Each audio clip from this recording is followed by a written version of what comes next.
야, 짱구야. 형이 못 잘라고. 일로 와봐. 얘기 좀. 에헤이. 나 믿어 못 믿어? 뭘 믿어 씨발. 칼 내려가. 위험하니까 칼 내려놓으라고. 야, 이 개새끼야. 칼로 사람을 찌르면 이게 아파 안 아파? 아파 안 아파? 이 새끼. 아파 안 아파? 아파요. Now this is the first time for me to review a movie twice, as I already put up a video for this one on my channel back in October 2022. Link in the description if you are interested. Back then I didn't know that it was the sequel to The Outlaws, so I didn't get all the callbacks to the original.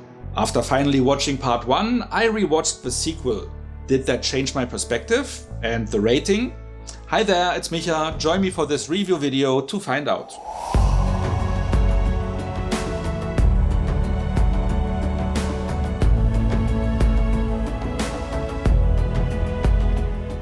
Set in 2008, 4 years have passed since we last met Detective Ma and his team from Seoul's organized crime unit.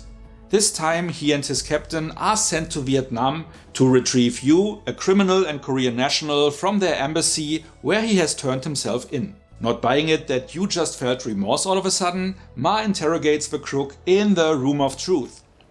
진실의 방으로. 여기를? Meaning all cameras are covered so that he can extract the needed information. 됐어. 잘 봐줘. 오케이. 왜 자수했다고? 양심의 가책을. 아, 양심. 움직이면 죽어? 움직이면 죽어? 공상하나. Turned out the real reason was fearing for his life, as the small-time criminal joined forces with Kang, a ruthless kidnapper who not only killed his abductee, but also one of Yu's partners. As the kidnapping victim was a Korean national as well, Detective Ma decides to investigate, even without having any legal authority. 아니야, 우리 사법권이 없어서 이러면 안 된다니까. 여기 지금 수사, 체포 다 불법이야. 야, 가서 좋은 말로 자수시키는 건데 그게 무슨 수사야? Because the local law enforcement seem not to care much about solving the case. Meanwhile, the victim's father, a rich Korean businessman who paid the ransom, not knowing his son was already dead, sends out a group of mercenaries to kill Kang, and to get the money back if possible. They actually find Kang's place and retrieve the money, but later run into Kang and his right-hand man.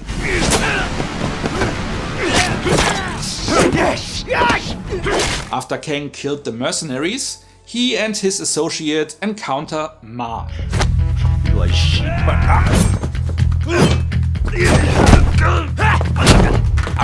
Who almost captures Kang, but the fight leaves the captain severely wounded. The Vietnamese police, not happy about yet another interference by the Koreans, deport Ma and his captain back to Korea, which they embrace. They'll cooperate. Let's go to the airport now. 우리 코리아 스피드. Okay, let's go. As they just learned that Kang is on his way to Korea to confront the victim's father to get back the money he deems to deserve. 집으로 돌려보낸다고 했지. 살려서 보낸다고는 안 했잖아. What an obscured perspective. Back on his own turf, Detective Ma and his team link in with an old acquaintance, Tang Yi-soo, the gang leader from the previous movie,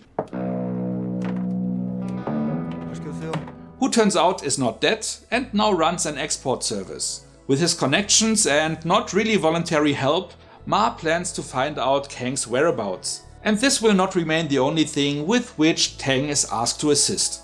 Can Kang be captured, and how will Ma and his associates go about it? Check out the movie if you like to find out. The second entry in the franchise is as entertaining and action heavy as the predecessor. This time I believe there were even more fights, which again were expertly choreographed. This time the bulk of them were executed by Kang actor Sun-seok, and of course Ma Dong-seok, a.k.a. Don Lee, who plays Ma, a former boxer turned detective. As in The Outlaws, the first movie in the series, he throws punches that sends his opponents flying through the room as if they defy gravity. 누워 있어. 어? I consider him to be the Korean Bud Spencer, and if you want to know what that means, check out my review for The Outlaws. There are some comical elements in certain fight scenes and when he interrogates criminals, but mostly they are deadly serious, especially in his breathtaking martial arts encounters with Kang. violent but not graphic regarding blood. As a recurring element of this franchise, Ma again roughs up some suspects in the Room of Truth.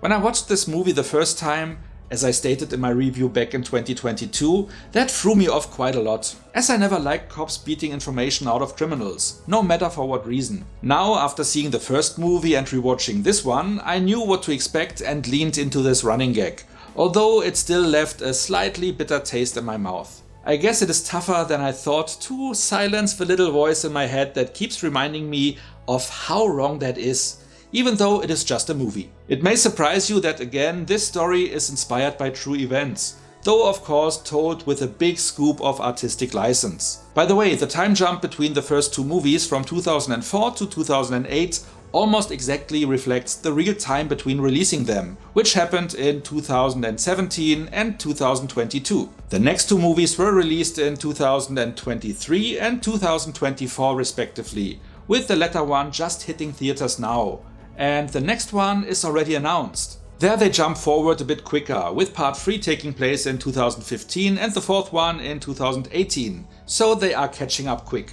During an interview with actor Dong-seok during the press tour for this second entry, he mentioned the series is planned to consist of 8 movies. Nice that there is more to come, and I will stay on them review-wise. The reviews for the next 2 movies will also drop soon on my channel, so stay tuned if you are interested. Rewatching this second installment was fun, and I benefited from now knowing the first entry. There was an informant of Ma's popping up in Vietnam that we knew from the previous movie, and most of his colleagues and his captain returned. And so does gangster Tang Yi-soo, played by Park Ji-hwan. 가자. 개새끼네 진짜. 불렀냐? 아닙니다. Apparently the audience loved the dynamic between Ma and him so much that they actually brought him back from the dead. Without a proper explanation though. In the previous movie, he seemed to be pretty dead when the main villain offed him near the end, but, well, he could have survived and they just kept that secret to protect him. I don't mind, as their dynamic continues to be hilarious. In this one, Tang tried to lead an honest life, but is drawn back into that shady world of crime by Ma. Just when I thought I was out, they pulled me back in. Which created some problems for him and put his new way of life to the test. How this will turn out, you should find out yourself by watching this movie. Go for it, as it is highly entertaining, fast-paced, action-heavy and also a lot of fun. If you can quench that inner voice. Which, by the way, I was able to do pretty well in the following sequels, which the English distributors all named the Roundup plus a subtitle, making it appear as if this movie is the first installment in the series and not the second one. So keep that in mind. And with that being said, let's get to the rating. I will keep this short again. I enjoyed this movie on my first encounter and did so even more the second time around, now being able to appreciate the connections to the first franchise entry. The movie is fun, highly entertaining and action-packed with a nice balance to it all. The acting is also great and basically everything fits together perfectly. In my previous review I scored it with 7.5 out of 10 points, and I am now upgrading it to the same rating I had for the first movie, which is 8.5 out of 10, as it did most things well and the fight sequences are even done excellently. If you liked the first movie, make sure to check this one out. If you haven't seen any of them, start at the beginning and catch up with the rest. You won't regret it. What about you? Have you also started with this movie not knowing that this is a sequel? Can you enjoy a movie even though the cops rough up their suspects? How do you like the dynamic between Ma and his favorite former crook? Whatever you like to share, let me know in the comments. And if you enjoyed this video, feel free to like, share or subscribe. So much for now, see you next time and thanks for watching. Who not only killed his abductee, who turns out is not dead and now runs an export service. There are some comical elements in certain fight scenes and when he interrogates criminals. But mostly they are